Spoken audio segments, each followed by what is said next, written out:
Bonjour à toutes et tous, vous écoutez First Print, votre podcast comics préféré pour un nouveau format Super Friends. Nous avons le plaisir de recevoir le grand Bryan Talbot pour parler de sa carrière et notamment de la série Grandville dont le 3e tome vient de sortir aux éditions Delirium, et Bryan Talbot s'est déplacé dans Grandville même, dans la version fictive de Paris, imagine dans sa bande dessinée. Et donc, c'est avec Corentin, ici présent aussi, que nous allons donc avoir le plaisir de faire cette interview. C'est une interview qui sera en VO. Voilà, on est dans un SuperFriends VO. Donc, on espère qu'amis anglophones, que ça vous plaira. Et une fois le générique passé, eh bien, vous allez entendre l'accent suave anglais de Monsieur Talbot avec nous.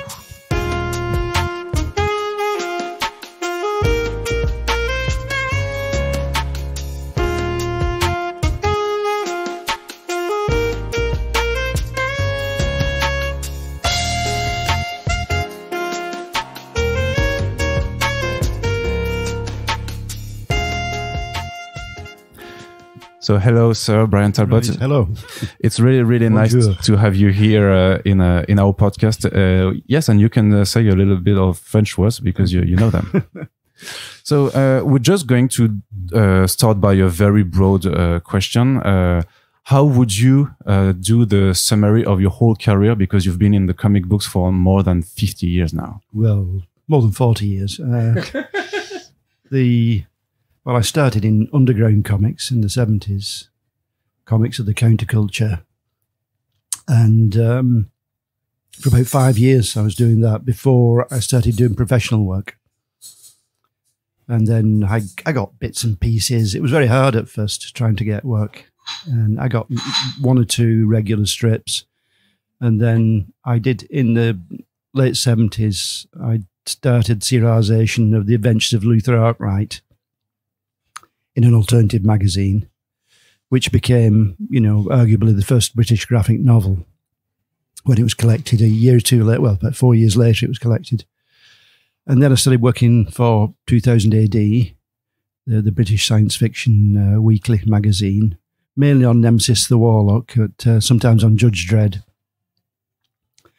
And after about 5 years, it was a bit of a jump into the unknown, but I thought I've got to finish this Arkwright story. So I had a very secure living with 2000 AD. I was making good money for the first time, but I decided to stop to finish the Luther Arkwright book. And actually, it was a French publisher, Serge Boisevin, who had a little imprint in Britain, who paid me to do the rest of the book. And then I got invited to work for DC Comics, worked for them for a while on Hellblazer and Sandman later and various things. And then I decided to leave them and do, because I had an idea for a graphic novel, The Tale of One Bad Rat, which is about the psychological after effects of child abuse, which became a big success. It was eventually printed in about 17 countries, including France by Vertige in the late 90s. And I've continued to do bits and pieces for DC and for 2000 AD, but I've mainly concentrated on my own graphic novels, such as Alice in Sunderland and the Grandville books. All right, thank you very much. Oh, yeah, and I've also, while I was doing the Grandville books, I started working with my wife, Mary, and we've done 5 books to date. And I've tended to do one of my books and then one of Mary's books and then one of my Grandville, And how do you think the medium has evolved during all these years? Well, I can only speak for British and American comics, really, but American comics, they used to sell huge amounts, hundreds of thousands. And when I started, I think graphic novels hadn't really taken off. They were slowly starting. I mean, for the first 10 years, you could read all the graphic novels published every year from America. There was about 3, But what happened was the sales of the monthly comics went down. And sales of graphic novels, graphic novels sort of multiplied more and more every year, exponentially. They just sort of grew. So now there's, I mean, graphic novel sales are very healthy now. And I mean, some titles, you know, some American titles now, they think that they're lucky to, if they think they've sold 4,000, 5,000 copies. Whereas when I was working for them, you know, if a monthly book sold less than 40,000, it was cancelled. Yeah. So, and also the price of them have gone up. I mean, they used to cost hardly anything. Now they're about $5 each or something, and more perhaps, I don't know. Do you think it also changed on the artistic level? I mean, you mentioned The Tale of One Bad Rat, which is, I think, studied in schools as a book that talks about sexual abuse. There was a time, I believe, that when comics wouldn't be used as a reference to evoke such matters on social issues and political commentaries. Do you think that changed with time too? Well, yes, absolutely. I mean, when I did Luther outright, the mainstream comics, you know, the superhero comics, the adventure comics and everything, you know, nobody swore. If somebody was shot, you didn't see any blood, you know, nobody vomited, had sex, anything like that. These things slowly became more adult. And the influence was from the underground comics, which they reclaimed comics as an adult medium. And, you know, suddenly more and more adults wanted to read comics, but they didn't want to read comics made for kids, which the superhero comics at the time, well, they were aimed at a 14-year-old, usually 12 to 14-year-old male. That's, of course, the biggest difference as well. One of the biggest differences is a lot more women do comics now. There's a lot of comics done for women, by women, for women. Probably in France as well, I think. Yeah. And what drew you when you started doing comic books? Because I guess with all these years doing comic books that you love the medium, what does it represent to you? What's the specificity of what a comic book can do that no other form of art can do? It's, well, I mean, I like comics. I mean, I've been reading comics before I could read. You know what I mean? My parents bought me a nursery comic before I learned to read. So I've always read comics. I loved comics when I was a child. But I never thought that at 1 minute I'd end up doing them for a living. But it happened when I was, after I'd finished college, which I did graphic design at college. I was unemployed. And I met somebody who said, I showed him a strip I'd done. And he said, well, if you do a full comic, I'll publish it. And that's how I got started. But no, comics can do, I mean, I think they're just as valid as a medium for storytelling or for information or for teaching or whatever as any other medium, as prose novels or theatre or painting. They sort of go in through, they enter the mind through two different channels, you know, the visuals and the text. And although you read the text in a linear manner, you sort of absorb the visuals at the same time. And sort of some sort of alchemy goes on in the mind that sort of fuses these things. And yeah, I think it's its own medium. It can do things other medium can't do. I mean, very often it's compared to film because it has things like long shots, close-ups, panning shots, things like that. All these were done in comics first. They were all done in comic strip first before the theatre. But I think comics, because unlike film, they're filtered through the perception of an artist. They're an expression of an artist. They're sort of very individual, a lot of them. And so I think they're more similar to prose novels than film, actually. Yeah, on that matter, you said you change your art style depending on what the story needs. Do you feel that's a thing that should be maybe more developed now? Because most artists are actually stuck in a certain way of seeing the medium. They have a defined art style and then they stick to it, which you don't want to do. No. Yeah. So. No, well, I think the art style, the style that the story is told in, is part of the storytelling.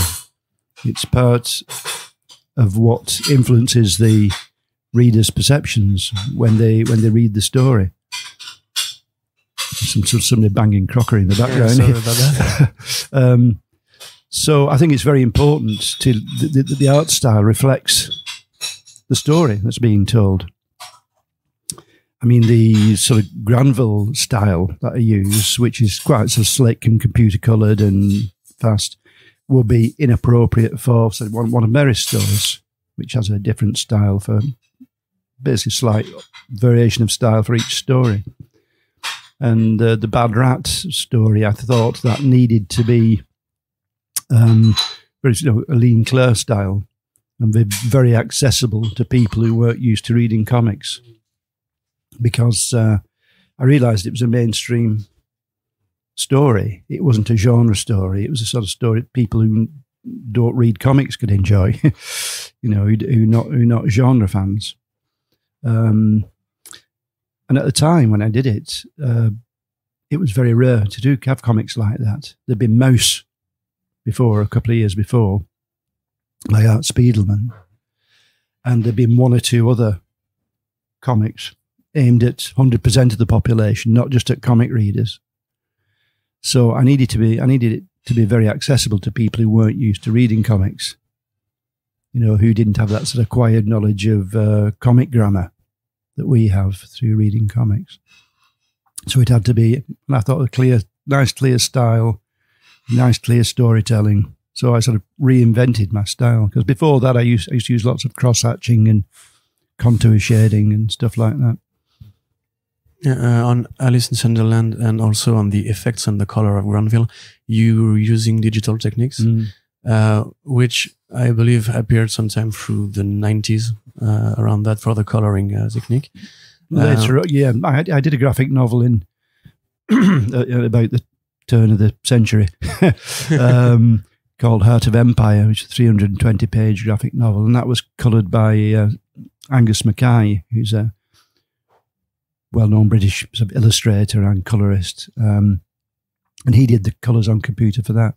And after that, I bought a computer and started learning how to do it. Yeah, and this practice was considered to be one of the last technical revolution for comics, for the use of digital, for digital drawing or inking or coloring. Do you, with your background and career, see any, maybe, I don't know, future improvements that maybe could push the medium forward? I don't know. Because the ones I've seen, I'm not too keen. I'm not too keen on motion comics, for example. Yeah. I mean, it just looks like second-rate animation. I don't know. Perhaps production values, all right, might be better. You also said many times that you prefer to work on your own books or your wife's and yourself own books. I think that was maybe, it wasn't a first, but you actually had a great career in the States with Neil Gaiman, with Batman. Do you think it's a logical way of thinking that at some point you have to do your own books for personal, artistic or money reasons? Yeah, I think for pleasure. I mean, I just really enjoy writing my own stories and making them up. That's the fun bit. The writing bit for me is the fun bit. And I prefer to work on my own characters rather than characters that are owned by big corporations, Why is that? So back to Grandville, which is now published in France through Delirium's own company.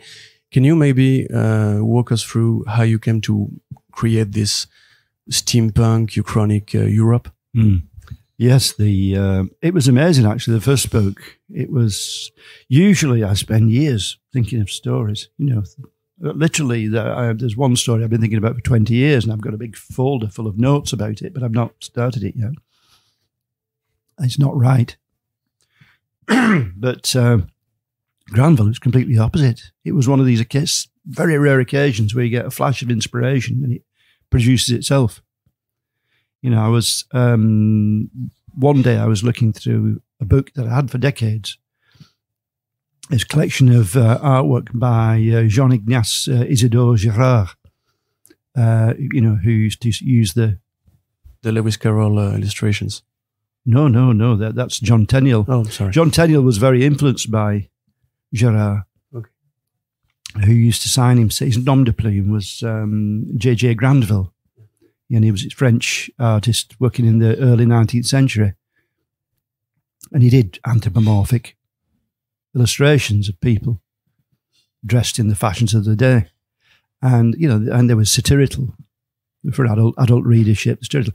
And I just happened to have picked up this book, and I'm looking through it, and I suddenly thought, oh, Grandville, that could be a nickname, surnom for Paris in a world where Paris has a huge empire that spans the earth, where France rather has an empire where Napoleon won the Napoleonic Wars and conquered the world, and where Paris is the biggest city in the world, and it's nicknamed Grandville. And I thought, it was in my mind for a week while I was working on another graphic novel, while I was doing something else, just for a week. And at the end of a week, I sat down and I got a piece of paper and I plotted the whole thing out and then started typing it. I typed the whole script in about 4 or 5 days for the entire book. Just typed it all out. I could hear the characters talking, it was like taking dictation. It was, it just all appeared at once. I wish they were all like that. That's the only time it's happened. But what happened was, up till that point, also, before every graphic novel I did, before stories, I used to do it all in rough, with little rough, the thumbnails and everything, and work it out with the text at the same time as the images, because you have to work on the text and the image at the same time. And this, for the first time, I just did away with that. I went straight from what I was thinking in my head to the keyboard and just typed it all out. And I've done the same thing ever since now. I find I don't need the thumbnails. I can just do them in my mind. I can see the pages. So yes, it all appeared in a big flash. So it was, to answer your question, it was inspired by J.J. Grandville. All right. It's a funny read if you're actually a French dude reading British comics, because it's really well researched. So for readers who don't know what it talks about, it's a Sherlock Holmes-esque badger who goes to France. So in Europe that's been governed by Napoleon and its inheritors. And it's actually Belle Époque Paris. Yep. It's Art Nouveau. It's kind of Vernian also. It's actually beautiful. How do you compose this sort of fake 1900 to 1920 Paris with all the streets, with all the bridges, with all the thoroughfare? I don't know. It's, when I started writing the story, I thought I won't set it at the time of J.J. Grandville in the early 19th century. I thought I was very interested in the Belle Époque anyway. I thought it was a nice period to set it in, with all the Art Nouveau and stuff. So I had to research the costumes and everything. Tried to get it right. But I don't. I always do a lot of research, whatever I'm working on. Do you have like a Bible or of some sort? Yeah, I make all your sketches and. I make notes. Yes, I make a lot of notes, and I put them in a folder, very old-fashioned, rather on a computer. I have them in a ring bind folder, and put different bits in. I have them all. What's it called? Classeur or something. Yeah. Have them all divided off into different aspects of the story. Do you say it's?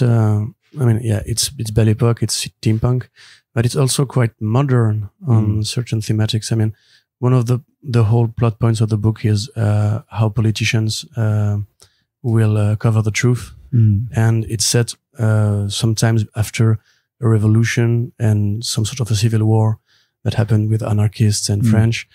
We have references to French politicians also, right. Which I thought was actually really funny. So how do you use that context, like this Uchronic Europe, to insert thematics that would be actually quite modern to the contemporary reader? How do I do it? I don't know. I just weave them into the story. But they're the things that sort of I'm interested in, and so I tend to write the stories for myself, I like to write stories that I would like to read. So I put things in that I'd be interested in, social things that I'd be interested in. I mean, you haven't seen the fourth Grandville yet, have you?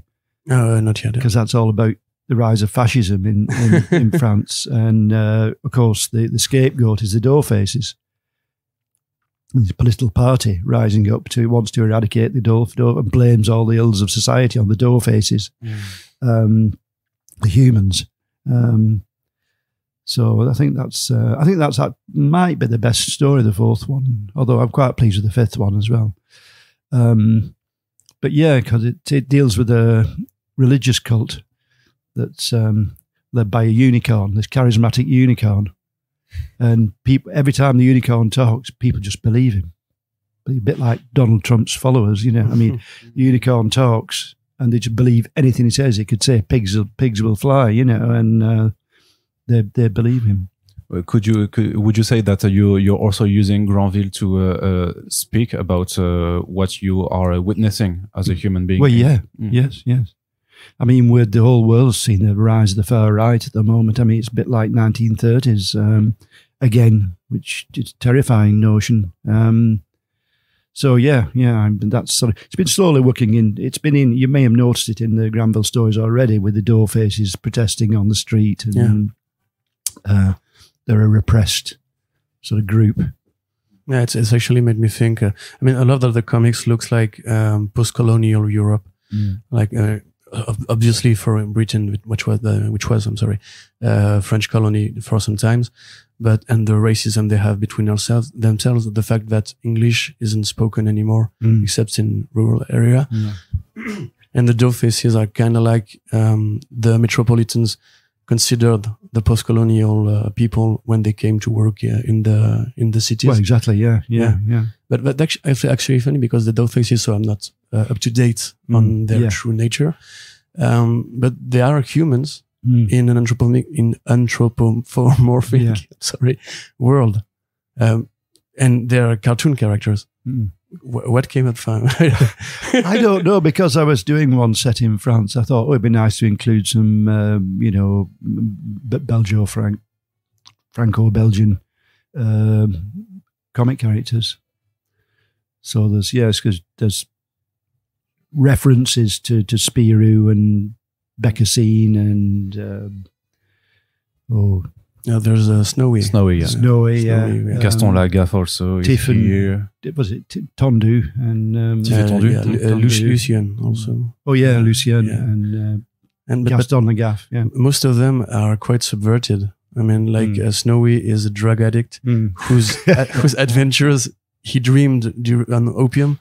Yeah, the Tinted Adventures, all his opium dreams. Yeah, and when I read the fact that they were looking to have rights, the door faces, and people said go back to Angoulême. Yeah, it was like it felt to me like a comment on the author, the writers and artists who want to have rights, so they're protesting, but nobody cares because everybody sees them like just go back to your comics and just leave us alone. Right. Well, in the fourth one, which is called Grandville Noel, I don't know if you've noticed, but the Grandville books are set about a month apart.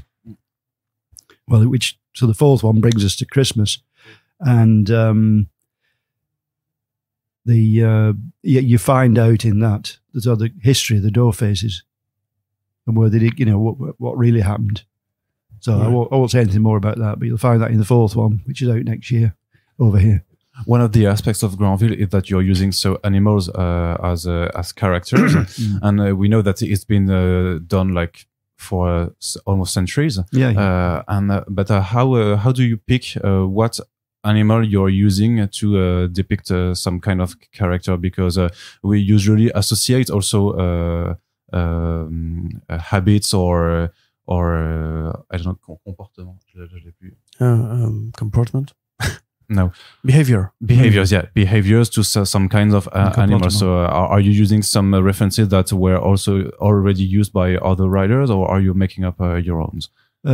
Sometimes, I think. In the fourth one, I have a scene where Lebrock and Rocher, the detective, they go to dinner at Gaston's, and it's a nice Art Nouveau restaurant Never been in, but I've seen pictures of it.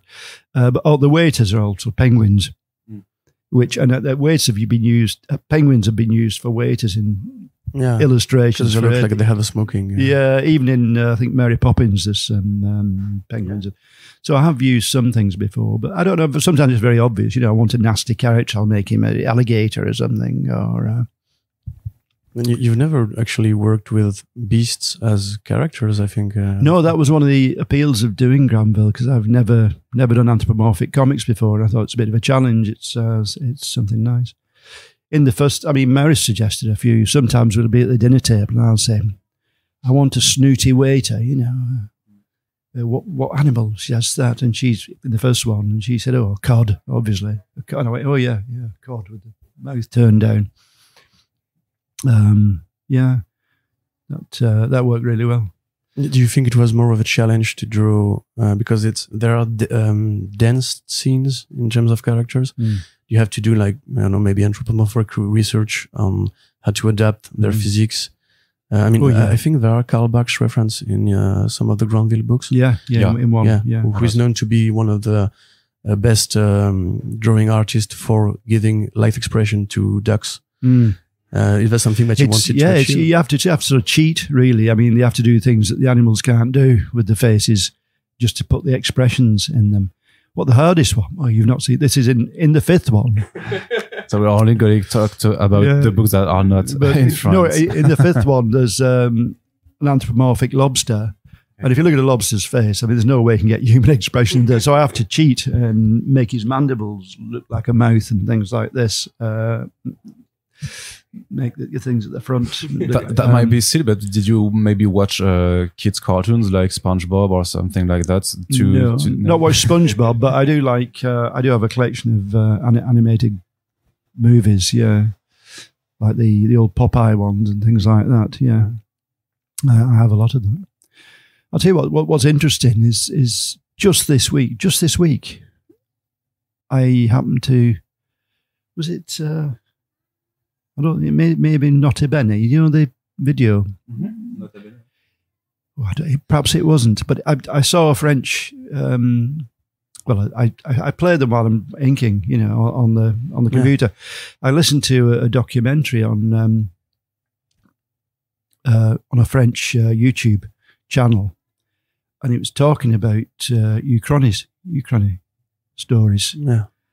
And they've been around, there's been sort of what-if stories around for a bit, but the first proper one, the first, in the modern sense, parallel world story, was actually French, and it was published in 1836 by a guy called Louis Geoffroy.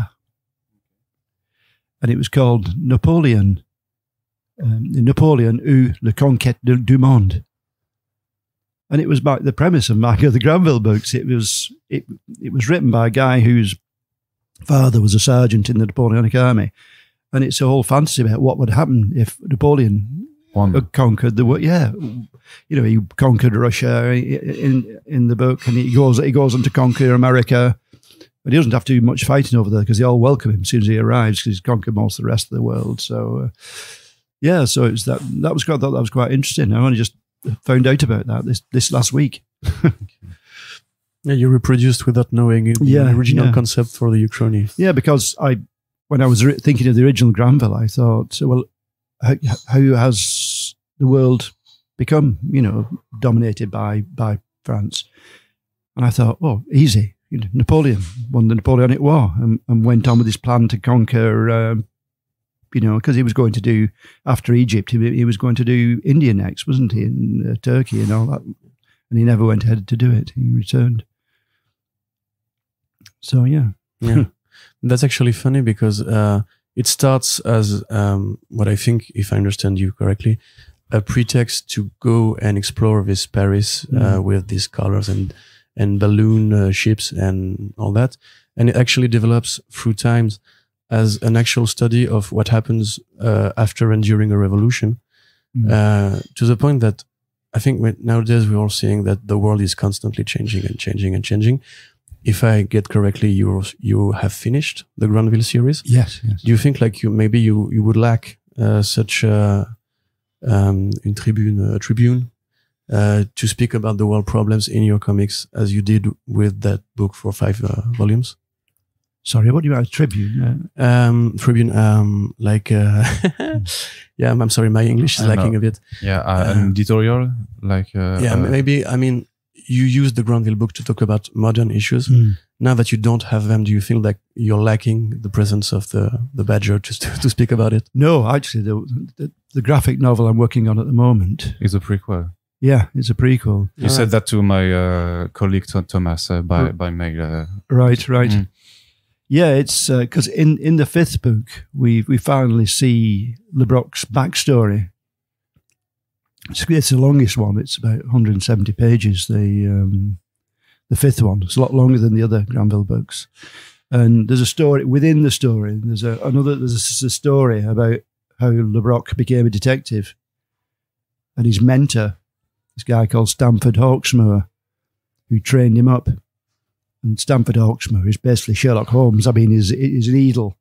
He wears a deer stalker and, smokes a pipe and all this sort of stuff. And it shows the first murder case together and how Hawksmoor trains him. Well, this graphic novel I'm doing now, it's called The Case Book of Stamford Hawksmoor. And it's set in the last few weeks before British independence from the French Empire, which happened 23 years before the first Grandville book. So it's not steampunk. It's before the steam revolution. It's not Art Nouveau. It's very Victorian. It's horse-drawn cabs and all this stuff. And it's not computer coloured. It's watercolour, and it's tinted sepia, like an old photograph. And also in the Grandville books, I don't know if you've noticed, there's no text boxes. The text is all spoken word, more or less. Yeah. But in the Hawksmoor one, there's lots of text. It's narrated by Hawksmoor. So there's lots of sort of very Victorian sounding text. And you can see it's very different. It's quite different from the Grandville, but I'm still using it to tattle current thing. In fact, under the surface, it's talking about Brexit, basically. Yeah. Which has been a total disaster for Britain. But it's also a way to continue to live with this universe, but also to challenge again yourself, and you're still wanting to challenge yourself. Oh yeah. Even after doing, you still have the energy to still. Yeah, well, it's that's quite impressive. You have to just keep doing it. Your wife is laughing. Yeah, you have to keep doing it every day, But yeah, and I'm mad at myself because I keep writing long stories. I mean, this Hawksmoor story is about 170 odd pages. And I think after that, what I'd like to do is like the Sherlock Holmes short stories. Like do those sort of things, like little short Hawksmoor stories that can then be collected together in a graphic novel. Yeah, I don't have to work on something that's so long. It does take a long time. But keeping the same action / inquiries formula? Yeah. Right. Because it's actually a thing I wanted to ask. I don't know if it's a tradition or maybe just a cliche, but when we see animals talking in a Sherlock Holmes way with that really old-fashioned English, British and everything, we don't expect the hero to be like slashing throats and shooting people out of the air. It's quite violent. Yeah, there's a big Quentin Tarantino influence in yeah, it's actually the scene where the guy cuts an ear. Is that a direct Tarantino reference? Yes. Okay. From, Reservoir Dogs, I think, yeah. All right. Although I wrote it, and then about a year later I saw Reservoir Dogs and scenes. I thought, I'd forgotten that scene, so these things go in another to your coincidence. mind and come out, some other way. But do you British readers have the same feedback as the French one? Because I think it's actually Grandville also really talks a lot about the dialogue between French and British history. I suppose we have, depending on French and British readers, quite a different view on it. I mean, do they all understand like the reference you put in the book? I don't think so, no. No? I don't think so, but they learn, they're learning stuff, I suppose. And I think it's something that is specific to the French edition, that we've got backlogs at the end of the books when you are putting explicitly what are the references to. Yes. It's after I finished the 5th book, I was talking to the guy who's been running my website now for about 25 years. It was one of the first comic websites. And he's been doing it, for no money for 25 years. Anyway, I was talking to him, and we thought it might be a good idea to document all these things, because it's nice to chronicle something like that and get it down on paper. We did the same thing for the Heart of Empire graphic novel. I did it, about 2000. So yeah, it's all on my website, all these notifications, and I let Laurent of Delirium. He asked if he could use these notes as extra information in the books. And I wanted to ask also from a technical point of view, what's the relationship between a writer, an artist like you, and a French publisher? So did Laurent directly email you and said, I want to publish Grandville? How does it work to get something published? Well, he emailed me originally because he was publishing some of the 2000 AD material, including my Nemesis the Warlock work. And he asked me to do a book plate for one of the things. But he also said in the email, I'd like to publish, I'm interested in publishing Grandville. He also wants to publish this Hawksmoor one when this comes out eventually. So you just have to say, yes, I've sell you the rights, and you let him do what he... Well, I don't sell him the rights. What I did was, in Britain, it's published by Jonathan Cape, which is part of a big publisher. It's part of Penguin Random House. Oh, okay. So, and they've got a foreign rights department, so they're in charge of selling the foreign rights to any of the books they publish. So I just referred Laurent to them, and then they sorted it out. Yeah. All right. Do you think the French quality is actually, because we hear a lot of British and American artists compliment the way that the hardcover and quality format of edition works. Do you actually like this? Yeah, it's very good. The great editions, Lawrence. I mean, I prefer them in the original English and American editions because I wanted it to look like an old-fashioned book. So the British one, it's cloth back, and it's embossed. Oh, okay. Like the old-fashioned books, like the old Jules Verne books or whatever. It looks a bit like that, and Lauren said it probably wouldn't be suitable for the French market. No, but his editions are nice, because I think, again, it's what the book looks like. It's part of the storytelling. It's part of how the reader perceives the story, and it's something that you thought about. Yeah, while doing the whole concept of the story, you're also thinking about the object. The object. I wanted it to be a nice artifact that people can hold in their hands, and it makes it better than being digital, So there's a nice steampunk end papers to it, and the Art Nouveau design on the cover and things. Yeah. Have you spoken with? I'm sure we won't know anything right now, but have you spoken with Laurent about publishing some of your other graphic novels in France? Well, the Luther Outright ones, the first two, they were published a few years ago by Chimera, which is a very small French publisher. So they'd already been published in France.